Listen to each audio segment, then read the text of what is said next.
Welcome to the Options Save Lives weekly live stream, where we spend an hour each week exploring life-improving topics through a lens of alcohol recovery and the Sinclair Method. Every week, we take on a new question, topic, or common challenge to empower people to either build a better relationship with alcohol or to eliminate it completely.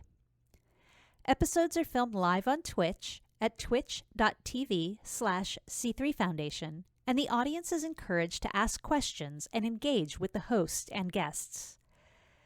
The Options Save Lives weekly stream is hosted by Executive Director Jenny Williamson and is produced by the C3 Foundation with the support of R Street Institute and other generous sponsors. For more information about the C3 Foundation or the Sinclair Method, visit our website at c3foundation.org.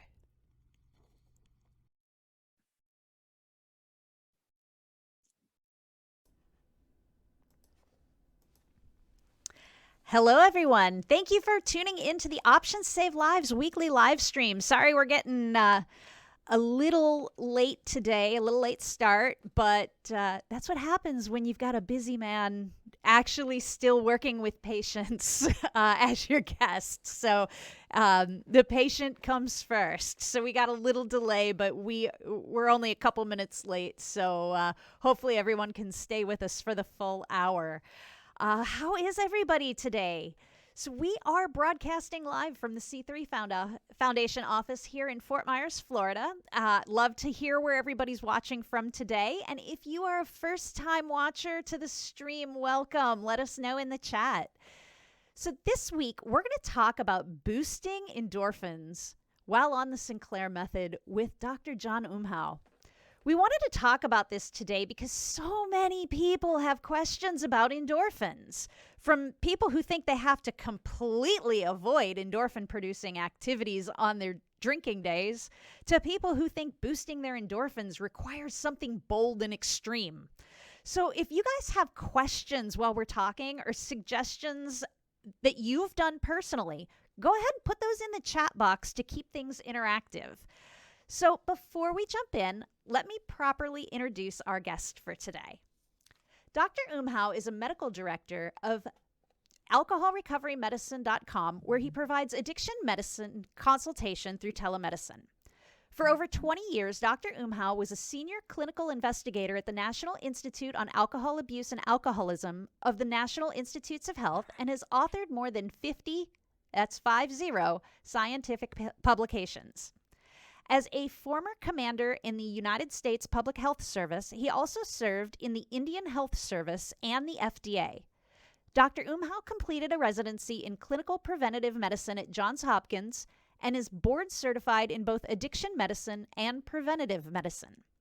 He received a bachelor's degree from Davidson College, a medical degree from Wake Forest, an MPH from Johns Hopkins University, and is a certified physician executive. So let's welcome Dr. Umhau to our show today, everybody. Thanks, Jenny. It's always a pleasure. You guys do such great work with C3. Well, I appreciate that. And we've got quite the international and homegrown audience today. So we've got a great crowd out there. So our normal watchers will be used to us starting with an easy icebreaker for every episode. But since we're talking about endorphins, you mentioned right before we got started that there's a little experiment that you and I, along with the audience, can take part in. And so why don't you explain that to us all? All right. So first off, I want everybody to mimic my actions. Everybody kind of do the same thing I'm doing, and I'll explain it to you. Come on, Jenny, get your hands up so we can all see. That's right. So synchrony, other humans. It's different because of the video.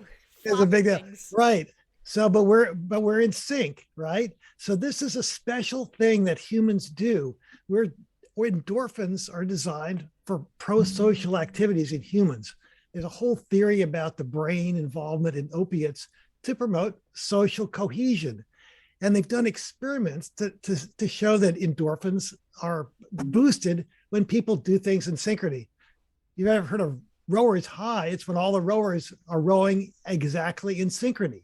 And that's because humans are designed to work together in groups.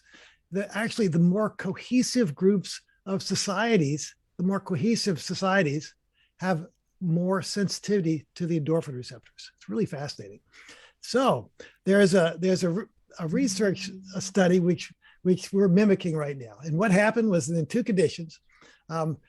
Jen, you keep it up, and everybody follow Jenny here. So in the first condition, the subject was said, okay, we want to mimic your activity with somebody on the video. And so they did something like this, back and forth, or whatever it was. It might have been more complicated. And then they measured the endorphins. The second condition, the guy was told, do some activities and mimic the guy on the video. And they were out of sync. They couldn't get it straight. It was like me doing this with Jenny right now. It's a different thing, right? So then they measured endorphins in the second condition.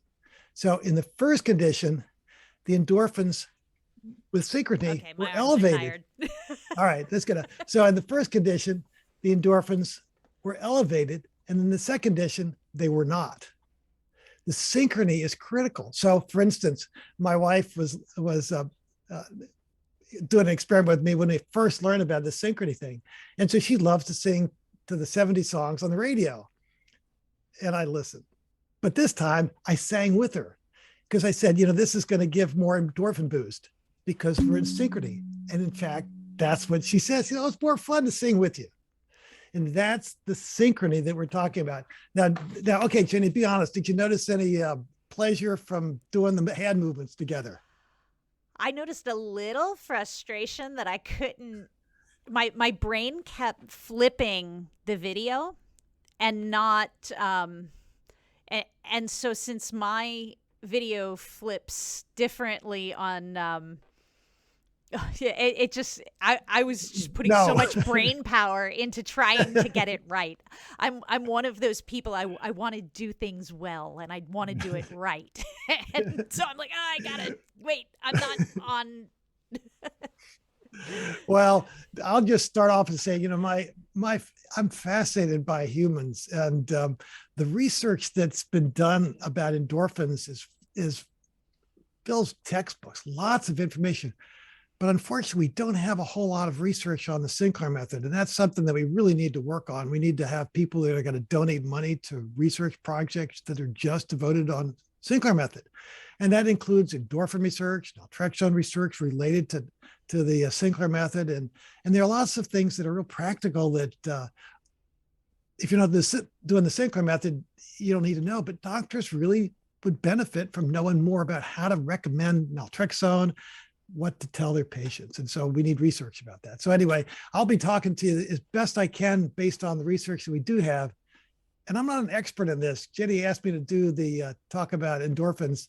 And I said, well, I'm not an expert, but I've had a lot of fun reading about the literature about endorphins and endorphin receptors and how humans and primates use endorphins for social bonding and so forth. So it's really pretty fascinating. So there's this brain opioid theory of social attachment that a guy named Dunbar at Cambridge University over in England has come up with lots of research showing that basically opiates are designed to produce stable long-term relationships with humans and human groups. It promotes group cohesion and rearing socially adept children. And it helps humans work together in groups. Unlike other species, humans really can work great in huge groups.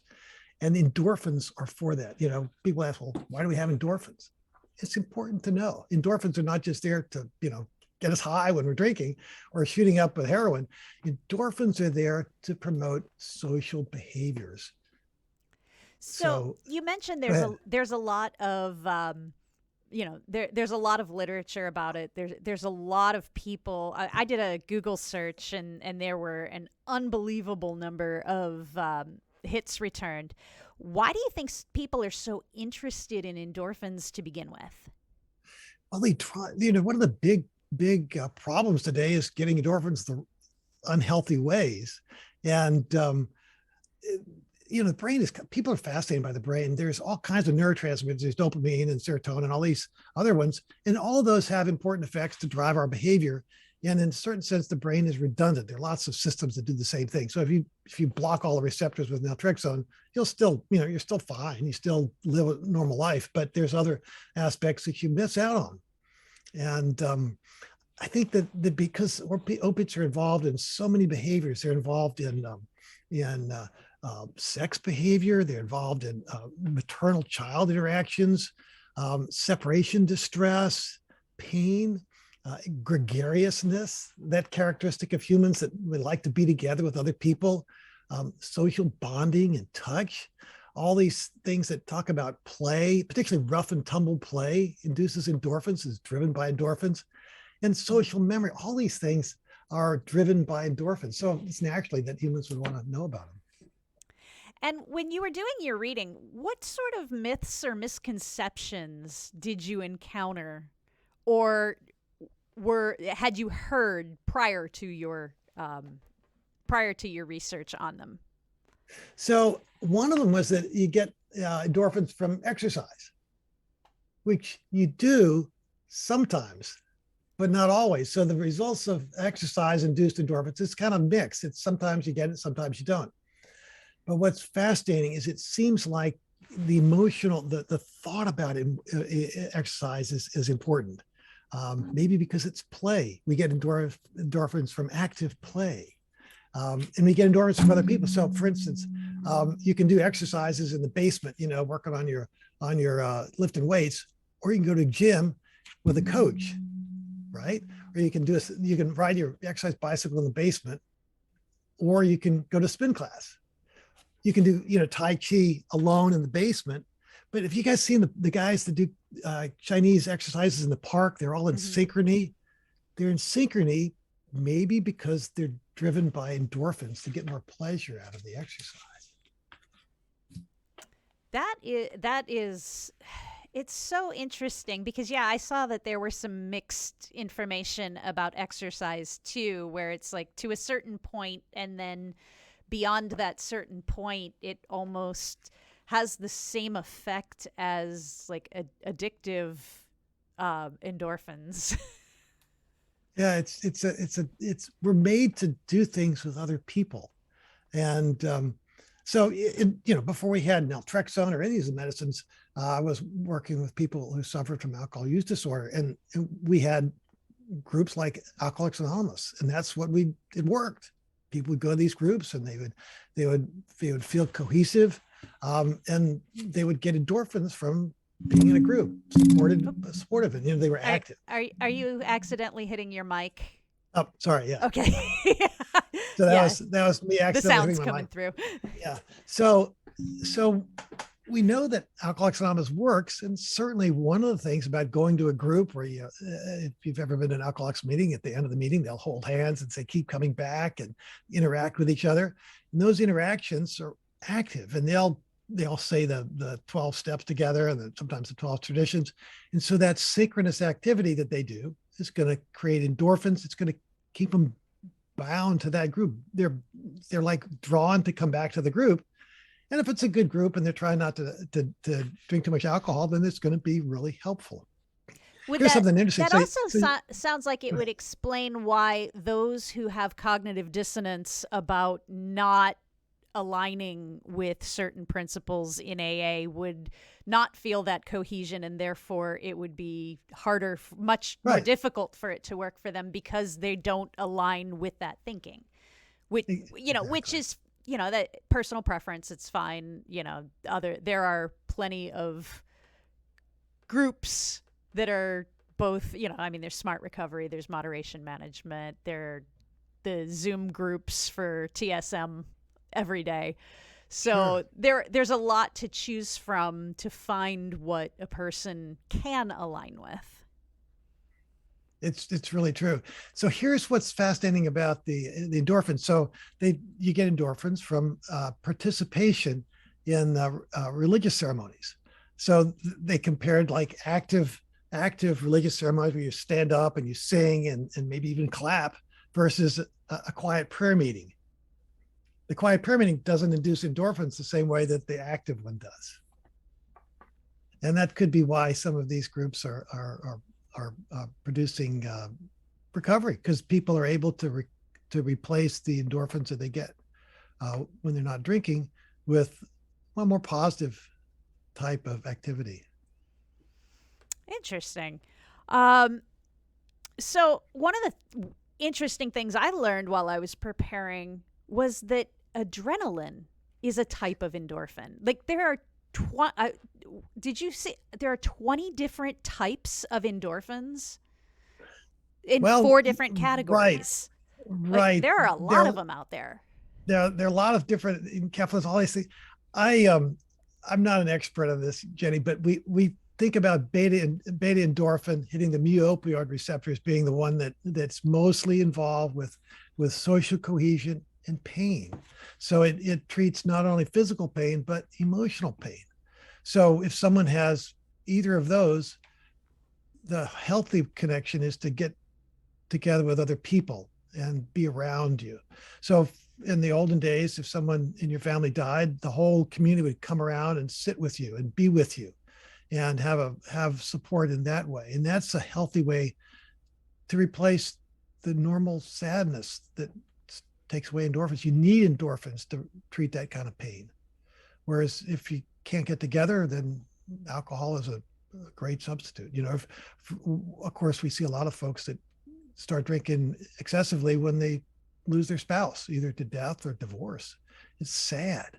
And a simple way to get endorphins in those situations is to drink alcohol or even use opiate drugs and get addicted to opiates. But fortunately, we know a lot about these things. So obviously the healthy thing to do if you're in a sad situation is to seek other people, get involved and get endorphins a healthy way. So why don't you go take some time to go into the research that you've done preparing for today. So I'm gonna kind of hand it over to you for a few minutes and just let you run with it, because I know that when you dive into something, you dive head first and you Golly. you just jump in the deep end. And so I know you've got so much information that it's not that much. So what we really need is we need somebody to what I found is that there's this big, huge gap between alcohol literature and social bonding literature. Nobody's putting them together. I mean, it's like somebody needs to do a cohesive kind of a research project. In science, as you may know if you're a scientist, is that everybody has their own little silo. They all are expert in this. And when I was at NIH, I was told, well, the way to get ahead is you study one particular thing and you become the world expert in that one thing. And that's how you win a Nobel Prize, or not, but that's the idea. And so what happens is that, like Dr. Dunbar, he's an expert at the social cohesion, but he's not interested in alcohol. He talks a little bit about alcohol. But what we need for the Sinclair Method community is we need people that really understand both, who are writing together about this. So to me, it's a huge disconnect. Obviously, the genetics that create someone who has a predisposition to alcohol is probably related to their sociability. So I've come to think of alcoholism as a genetic expression for a lot of people, but it's a good gene to have for the society because it creates people that like to work together in groups. It creates people who are the life of the party. And, I want a society with people like that in it. And unfortunately, that also creates people who, because they have more endorphin sensitivity, they're more likely to get a buzz off alcohol that the person without those same genes doesn't get. So that's one of the really fascinating things. I'm not going to go on the different kinds of genetics of it, and I didn't really have a time to go into it in that detail. But there is this G allele of the OPRM gene that is associated with a lot of endorphin sensitivity, for instance. And when we were at NIH, people would test for that, and they would to see, well, does this gene predict alcohol responsiveness to naltrexone. Does this really predict how naltrexones work? It doesn't really, but there may be other genes that do. There's so many genes involved in alcoholism that it's really hard to find one gene that is involved. So here's something interesting: how they do research on opiates and find out what induces endorphins. And this is really kind of helpful. So obviously you can. The important thing is the opiates in the brain, because that's what drives our behavior. But people don't want to do the spinal taps all the time that would be required to do that test, and they don't want to do PET scans, which would be invasive and to measure endorphins. So how do we measure them? You can't measure them just in the blood, because that's sort of different. So here's what the scientists do. They measure your pain tolerance. They'll squeeze a blood pressure cuff on your arm until you say uncle, and that's your pain tolerance. And it changes depending on how many endorphins you've got. So a typical experiment would check your how much pain you can tolerate, and then have you do dancing in a group, and then your pain tolerance goes up. Believe it or not, dancing is a pro-social activity, synchronous activity, and you have more endorphins produced, greater pain tolerance. And so that's how these experiments are done. There are a bunch of them that are done like that. So for instance, if you sing together in a group, you get more endorphins. By yourself, not so much, but active participation in making music. Not so much just by yourself, but when you're with a group making music. And drumming by yourself is not quite as much as probably drumming with other people. And that kind of group cohesion is producing endorphins and greater pain tolerance. If you laugh in a group, it's going to create lots of endorphins. Also, it's really fascinating, but dogs have been shown to induce endorphins. I always tease I used to have a dog, so I like dogs. And there's no data on other pets like cats. People tell me, well, I have cats. Well, I'm not sure, because there's no data on cats, but we do know that interacting with your dog will create endorphins. So I told this to one of my patients who's a physician. So she got into this, and so she fostered a puppy dog, and turns out the dog was pregnant. And next time I saw her, she had 13 puppies all over the place. She did the telemedicine visit with me in the backyard, and she'd been trying to overcome her alcohol craving using naltrexone and other medicines that I use. But now with the puppies, she was filled with joy. She says, Dr. John, I haven't had this much joy in forever. I just no thoughts at all about drinking. She's having so much fun trying to organize these little puppy dogs, but the joy that people get interacting with other humans probably works for any other kind of pet that you interact with a lot, because that's pro-social. It helps humans to survive, to work in groups. You need your horse to work with you to survive, and so forth. Also, there's the question about, do you get endorphins from watching movies or something like that? Well, the data, I've never really seen any good data that says that you can get endorphins from just watching a video screen. It's not there. But there are endorphins that you probably can get watching a really emotional movie with other people. They can be strangers. Doesn't matter, but if you watch a really emotional movie versus a technical movie, or a documentary, then you get endorphins from that. But the best way to get endorphins is, I think, is like these physical activities back and forth. So one of my patients, she was doing the Sinclair Method, and she took up pickleball. And she was already a tennis player, but she really liked pickleball because it was easy, and she would be able to hit the ball back and forth. And she had so much fun playing pickleball that she wouldn't drink so she could play better pickleball. And she just really enjoyed the interaction with pickleball. So, it's this back and forth sort of a physical activity that really drives behavior. I told this to another guy, and he says, oh, great. And the next time I saw him, he'd taken up mixed martial arts. Well, he said, man, we get there in the cage, really cage fighting or whatever. And so he gets out of the cage, and he says, yeah, it wasn't very much fun because I got knocked out. But before then, I was really getting a lot of endorphins. Well, yeah. And that's also a big adrenaline push too. So, Sure. that that sounds like that tracks a bit. Because one of the things that also surprised me was that stress also produces endorphins. Now, that's definitely not the way to go on purpose, Well, because I didn't get into that research. That's interesting. What'd you find out, Jenny? well, that stress produces endorphins because your body is in distress, and therefore it wants to do the things to make you feel better, but over time that it can warp your endorphin system and how it works, because it's not it's only healthy for you in very small amounts, which we know about stress. Stress is really tough on a human body when it's prolonged, but it has a productive place in our lives in small increments in terms of things like motivation.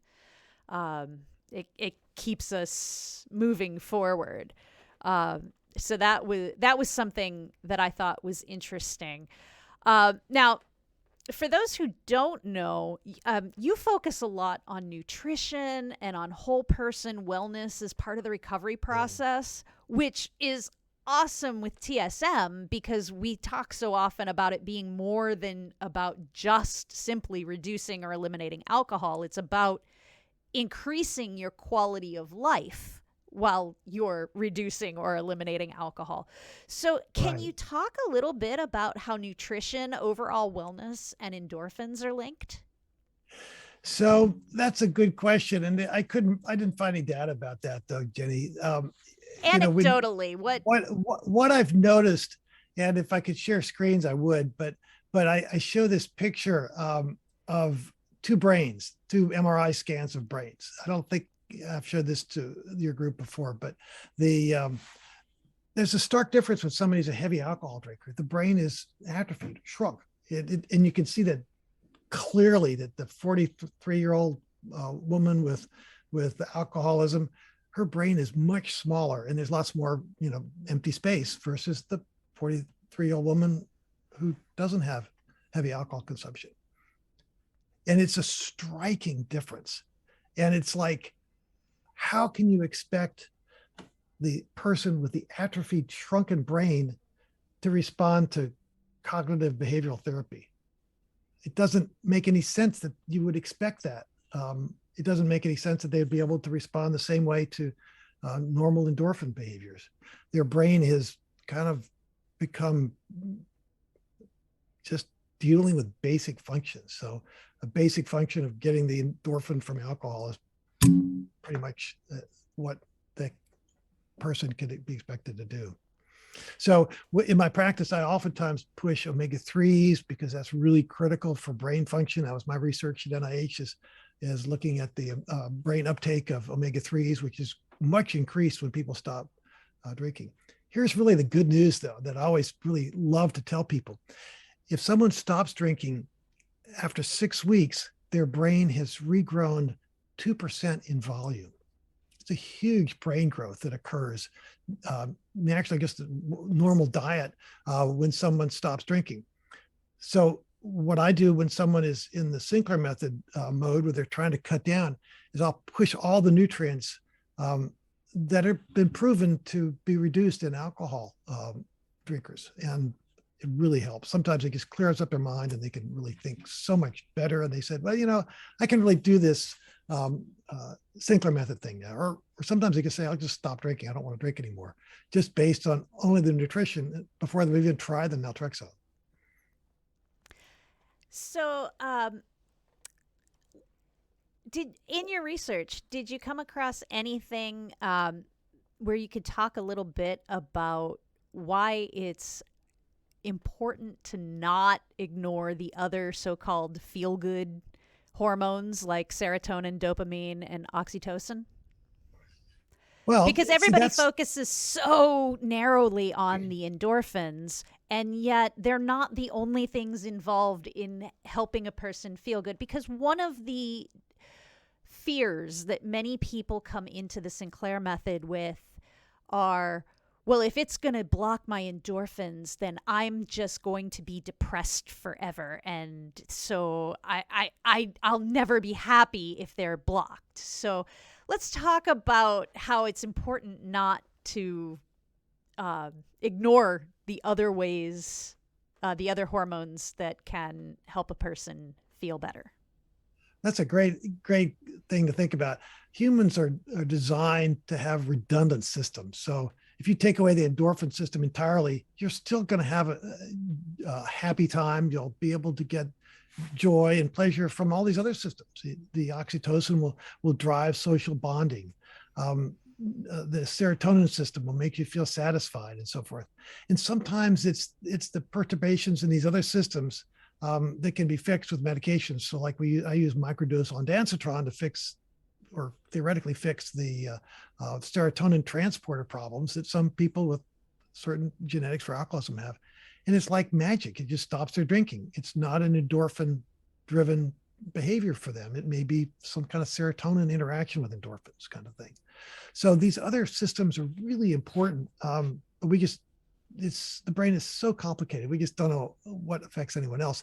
And people will get over the sadness of naltrexone if they just keep at it for a while too. So of course we have to really be careful when someone takes naltrexone and they get suicidal. It's like a big red flag, obviously. But if people are in a community where they're doing other fun stuff, the naltrexone doesn't block things so severely that you can't have a wonderful life. And also the idea with the Sinclair method is you'll eventually get to the time when you're having alcohol-free days.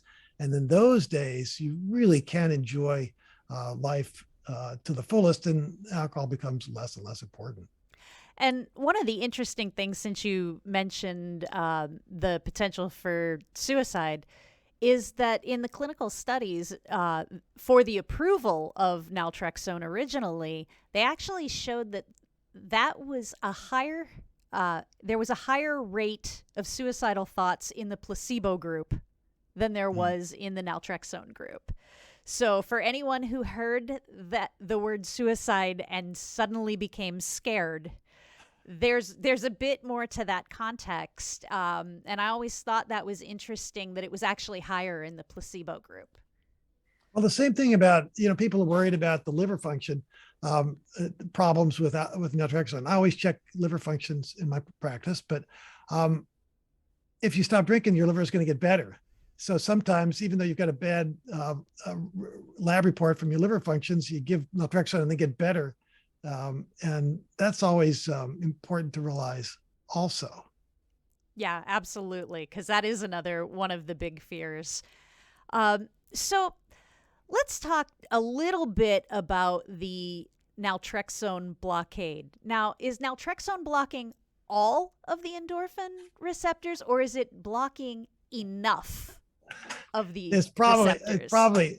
Well, the simple question, we don't know for sure because there's no data on that. But what seems to be the case is that alcohol produces a lot of endorphins in a really intense way that effectively can be blocked by naltrexone, particularly when the blood concentrations of naltrexone are highest, which are about an hour after you take the pill. So what people experience is in effect a blockade of the endorphins from the alcohol to the extent that, as Dr. Sinclair described, you get extinction of it. Now, some people have different metabolism rates of naltrexone. Some people need higher or lower doses.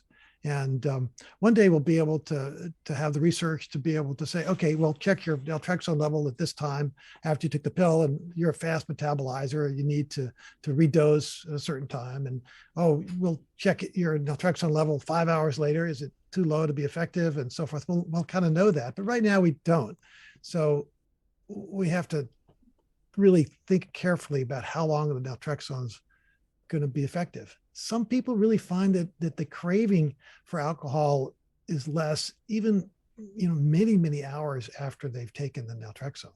So, and of course, when you use the Vivitrol, the trade name for the injectable naltrexone, the effect can be very good on craving, but maybe not so much on the acute consumption of high concentration alcohol. Just like we know with the Sinclair method, that we know that the rapid drinking of spirits like whiskey or vodka is not going to be as blocked as slow sipping of a glass of wine or beer. Yeah, colloquially referred to as drinking through the naltrexone, right? Which right. is basically when someone they've got that stop button, they hit that spot where they're like, I really don't need any more, but then they continue anyway, or they overwhelm the naltrexone, and they just it's like throwing a little bit of gum in a lock. You might not be able to turn a key, but if you place C4 all around the door and blow it open, that's what drinking too fast, especially those high alcohol by volume drinks, can do. You're not even giving the lock a chance. You're just bypassing everything. All right. So we should give a shout out for non-alcoholic beers too, because there's a lot of good ones these days too. It's been really helpful for my patients. Yeah, we did an entire episode earlier this year with a guy called the Sober Barkeep. And we talked about the different non-alcoholic beers, wines, and spirits. Not so much wines, because there aren't a lot of good non-alcoholic wines. They just tend to taste like juice. But the beers and some of the spirits, those have gotten really, really good. So, well, for those of you who don't know, Dr. Umhau and I were able to connect a couple weeks ago at a conference recently, and we brought up we were talking a little bit about non-alcoholic beers and how they fit into the Sinclair method. And I believe you said you had a story or an example of someone who was using the Sinclair method with a non-alcoholic beer. Well, this is where we need research, you see. So this patient said that she could never drink again, or she'd lose her job and her house and everything. So she couldn't drink. So she really couldn't do the naltrexone program that Dr. Sinclair recommended. So what do you do? What would be a good way to get rid of the craving? Because she's going to probably experience the alcohol deprivation effect. What we kind of came up with is that she would try near beer, and she would take the naltrexone and she would drink a near beer, but she would take a naltrexone and she'd drive to the liquor store, walk up and down the aisles, and then buy a near beer, take it home and drink it. And see, that would induce all the same neurochemical processes that actually drinking would have. So as you remember from Pavlov's experiment with his dog, when Pavlov's dog was trained to get the sound of a bell, the dog would start salivating, and all the same neurochemicals would be occurring in the dog's brain as if the dog was actually eating the meal. Same thing occurs when people crave alcohol. So when you crave alcohol, you're releasing endorphins just in the same places probably as you would if you were actually drinking. Now, this isn't proven all the way, but it's certainly consistent with all the things we know about neuroscience. And so if you take a naltrexone and prevent the craving from occurring, you're blocking that pathway. If you craving and you don't take a naltrexone, what happens? All that endorphins that's been released will reinforce that pathway, and you'll get more and more and more and more and more craving, and it'll continue until you finally succumb and drink. So anyway, my thought for this patient who took the near beer was that eventually that would block her endorphin response to stimuli, and she would lose her craving for alcohol. And of course, before we had the Sinclair method, people would get better from naltrexone. I used to give it, before they went to bed or first thing in the morning. Well, obviously, if you're taking it first thing in the morning and 12 hours later, when you hit happy hour, your blood levels of naltrexone are pretty low. But throughout the day, it would sometimes block the craving. It'd be just a little bit less thoughts about alcohol. So eventually, it helped them, because particularly the ones that wanted to stay off alcohol entirely. And so that's sort of my experience. It'd be really great to do some experiments with virtual reality, Jenny, there's another Yes. some other research with virtual reality as a treatment for pain in like children with burns. It's terrible pain related to burn therapy, and they put the children in these virtual reality goggles, and they can be completely distracted and having fun visually, and it helps reduce their pain from the terrible treatment for the burns. Years ago, we had someone approach us who was a VR manufacturer who wanted to do a study. They were using theirs for PTSD and wanted to find out if, if there was a way to try to do research using VR and the Sinclair method, but they wanted us to buy all the equipment and pay for it, and we weren't even paying ourselves at the time. So it was something that it couldn't be done because funding was just not even remotely possible at that moment. But I have heard interesting things about VR because the brain is such a powerful and complex tool that in many cases imagining yourself or picturing yourself in a situation, your brain doesn't know the difference. It reacts as though you're really there. Which is why PTSD is so disruptive to people's lives, because their brain doesn't recognize that they're not still in that moment that caused all of the pain and stress and trauma. Absolutely. One day we'll do research with VR for people that are in prison. So my thought is that you could even have them, take a naltrexone pill and then experience whatever their addictive drug was, a visual reality bar or a visual reality shooting gallery where they're shooting up heroin. That would be a wonderful way to help people overcome the craving for heroin if it worked. And we don't know if it works. It'd be every reason to think it would work, but we need people that want to fund such research. Yeah, that was the direction that we had hoped to go, because there are so many people who are incarcerated who have addictions, and alcohol is just one of them. But if you could find a way to effectively treat them, then they wouldn't relapse the moment they walk back out into the free world. Right. So we were really disappointed that they had approached us with us being the potential funder. Right. But yeah, we would love to see that kind of research conducted, because it would just open up recovery options on such an amazing level. It would help. It would also be available then for people who have severe liver issues and cannot take naltrexone because of cirrhosis or things like that. So there's so many opportunities for research, and there's just not nearly enough funding. Right. So one of the things about virtual realities that are my patients will often be people that like to exercise, and they'll have an exercise bicycle in the basement or something like that. Well, what I encourage them to do, if they can't go to a class with other people, is to sign up for one of these online live classes that they would watch on their video. So the idea is that maybe that would cause some more endorphin release from the riding on their bicycle at home. So in a sense, it's a virtual reality situation that they're creating for themselves at home while they do their exercise. So in your opinion, as we start to wrap up, how strategic do people need to be to maximize the effects of their endorphin system while they're on the Sinclair method?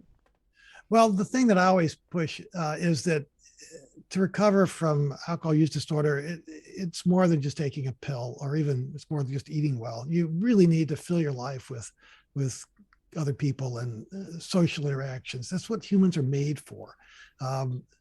Everybody's different, so maybe that's not the same for everybody, but that's what protects people, for the long term. And I want people to stay off of excessive alcohol for their lifetime. It's really sad when somebody is so totally successful with the Sinclair method, only to succumb to excess alcohol, years later, because they don't have the social situation, or they haven't really worked. The old days in the recovery programs at 12 steps, people would really work on their character, and they would, if they had character flaws, they'd work on that, and they wouldn't feel guilty about those things. They wouldn't have psychic pain that they needed to treat with somehow. And of course, psychic pain can be treated with making yourself a better person and getting group cohesion around you.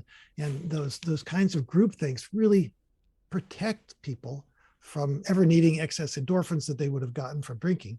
And that's sort of the long-term life changes. I talked to a guy today, he's comes home from work, he drinks, 24 beers and goes to bed. Next day, gets up. And so what he needs to do, and he knows this, is he needs to develop a lifestyle that's different. So today he's going on a hike with his son, and tomorrow he'll go watch a parade. And that'll be some pro-social things that he's choosing to do to replace the endorphins that he's otherwise going to get from drinking all day. And that's vital for long-term recovery. Of course, you get endorphins, Jenny, from helping us, from working in your C3 Foundation position. You're helping people, interact with people all the time, and I'm certain that makes you feel good about life. Oh, absolutely. And I encourage all of my patients to maximize their gratefulness and give back to other people. Encourage others that are working the same pathway, and that will help my patients stay sober. It'll also help new patients to not drink and to find a method. But that's part of the reason why AA probably works, is because one of the dictums is you help other people that are suffering, and you feel good about yourself. You're really creating a better community. You're helping other humans and make the world a better place. And that's all good things that create endorphin sensitivities, endorphins in people that are really healthy. And question from the audience, is the shared experience a reason that the peer support groups are so popular? I'm sure it is. The more the more involved that they are together. Physical involvement would be great, but you can't do that on Zooms. But one day we'll probably have in-person TSM meetings. I think maybe you've had some in-person TSM meetings, Jenny, but I had two patients who were in the same city that met together for coffee. And I think that's probably the best kind of a thing we can hope for now. But one day, when people are interacting with groups, that'll create even more endorphins than the peer support groups. And what are 3 things that everyone listening can start doing right now to keep their endorphins boosted and healthy? Oh, goodness. 3 things. Well, it depends on who you are and what you like to do, So get a dog, play pickleball, and go. Oh, the other thing that gets you endorphins from is laying out in the sun. So there you go, laying out in the sun, getting a good sun in. Maybe cover your face so you don't get too many wrinkles, but those are things. I tell all my patients to get a dog, because that's the data shows that dogs create endorphins, right? And okay, anyway. Well, for people who maybe rent and aren't allowed to have pets, I think my number 1 on my list would be laugh with other people. But laughing in general. If you can do it with other people, great. That's even better. 30 times more endorphins with other people. You can, definitely more but if you're sitting at home and you're depressed and you're sad, and for some reason at this point you can't actually reach out to anyone else. Laugh. Just like, then there's dark chocolate. Dark chocolate has been and spicy foods have definitely. That's right. Spicy food. I forgot to say about spicy foods. Yeah, I know there's research about that. I didn't read that so much. I don't really like spicy foods, so that one would never work for me. But that would be more the stress hormone. Oh my gosh, I usually think most mildly spiced things are far too hot, so I'm a total spicy food avoider myself. And it just, take a walk, a brisk walk. A brisk walk, which is a little bit of exercise. If you can find somebody to walk with you, that's great. Whatever you do in a group may be better, but that doesn't mean you can't boost endorphins when you're on your own. Right. I don't want anybody out there thinking that, especially if they're currently feeling isolated and alone, that you can't do any of this stuff if you're not with other people. You can do endorphin boosting things by yourself, and then you can work toward getting into more group sessions, getting into virtual group sessions, things like that. Virtual group sessions are a real lifesaver to many people. And it gives you joy just being with people like that. Interacting back and forth in groups is really helpful. So we are closing in on the end of our time. Audience, I would love to hear any questions that you guys have, any comments. I'd love to know what advice you're taking from today that you can start adding into your life. And thank you so much for spending the last hour with us. Please join me in thanking Dr. Umhau for sharing his expertise with us today. John, do you have any last words for the audience before we end our show? Just to get with other people, just overcome. That's what's going to be the lasting pleasure for folks. That's what we have endorphins, is to interact with other people. Join a dance class. Be with people at the firehouse, wherever you can. That's the solution a lot of times for the loneliness and social isolation that it causes a need for more endorphins. Or even taking part in the live chat and the stream as part of our group. That's right. These video groups are really so great. I mean, they really are. So I recommend those entirely. All right. Well, audience, you guys have been great. Let's go ahead and fill up the chat area with some gratitude for Dr. Umhau. If you guys came in late, or if you want to share or watch the stream again, we're going to have today's video up on our website, YouTube, Vimeo, Anchor, and Spotify, hopefully all by the end of the day. And as soon as we're able to, we'll get those transcripts and closed captioning added as well. We have redesigned our main schedule page and gone back and ensured that each of our previous episode videos on our site are now mobile responsive. So if anybody's had some issues with our videos on the website, we have updated those. We've given our schedule page a brand new look and hopefully made everything easier for you to find, watch, and share. Next week, we are going to have the wonderful Claudia Christian back on our weekly stream for a discussion about the importance of intentionally looking for moments of success to celebrate while working through recovery on TSM. If you've found value in this broadcast, we hope you'll hit the donate button in our profile or head to our website and make a donation at c3foundation.org/donate. You can also follow our channel to get broadcast alerts and subscribe to our channel to go ad-free. If you're an Amazon Prime member, you can subscribe for free with Amazon Gaming.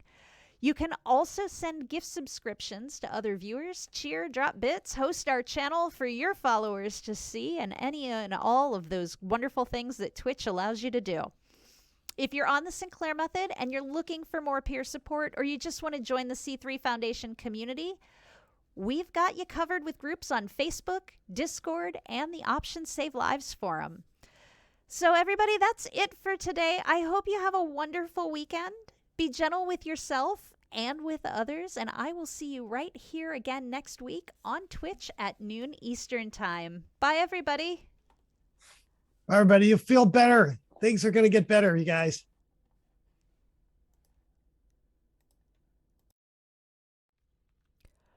You've been watching the Options Save Lives weekly live stream, hosted by Executive Director Jenny Williamson and produced by the C3 Foundation with the support of R Street Institute and other generous supporters. For more information about the C3 Foundation or the Sinclair Method, visit our website at c3foundation.org. If you have a question you want answered live on air, to make guest suggestions, or to support the show, let us know.